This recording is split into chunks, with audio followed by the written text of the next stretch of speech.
ήρθε στο στούντιο και η τρίτη ομάδα, η κυρία Γιώτα Βρίγκα, η εκπαιδευτικός που είναι στο στούντιο και μας βοηθάει για την παρουσίαση όλων αυτών των εργασιών. Θα μας πει ποια άτομα είναι στην τρίτη ομάδα.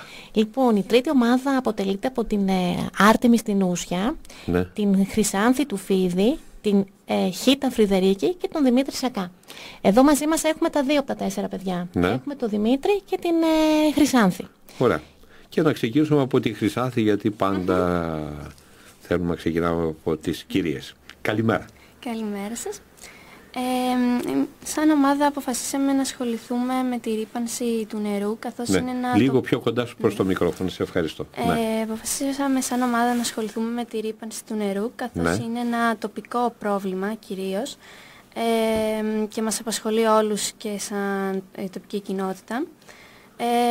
Ψάξαμε πληροφορίες στο διαδίκτυο και όποιες απορίες μας δημιουργήθηκαν συμβουλευτήκαμε τον καθηγητή Βασίλη Σακά. Να πω ότι είναι καθηγητής στον τομέα ανόργανης και αναλυτικής χημείας στο Πανεπιστήμιο Ιωνίνων ο κύριος Σακάς, οπότε είχαμε έτσι μια πιο επιστημονική λίγο προσέγγιση. Συνέχισε, Χρυσάνθη.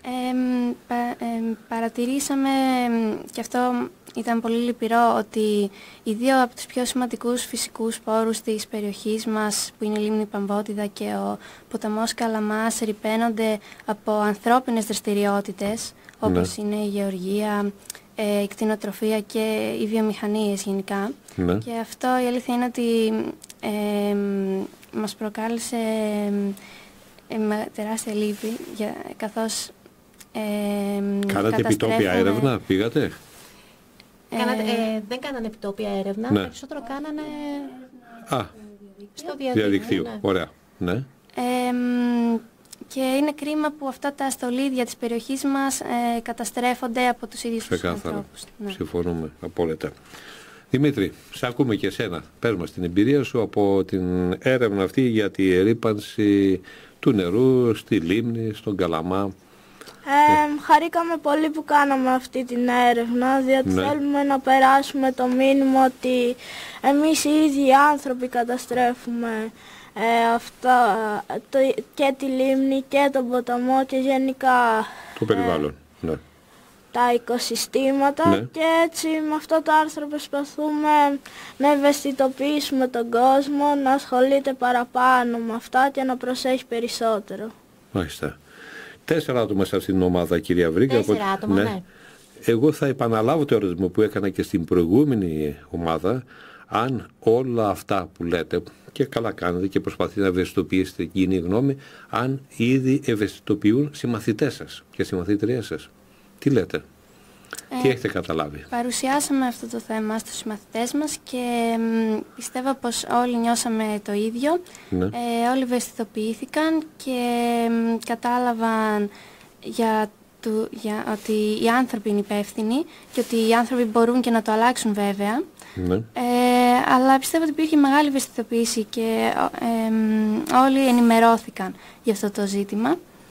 Οπότε μπορεί να υπάρξουν και άλλες δράσεις που να καταφέρουμε περισσότερα στο μέλλον.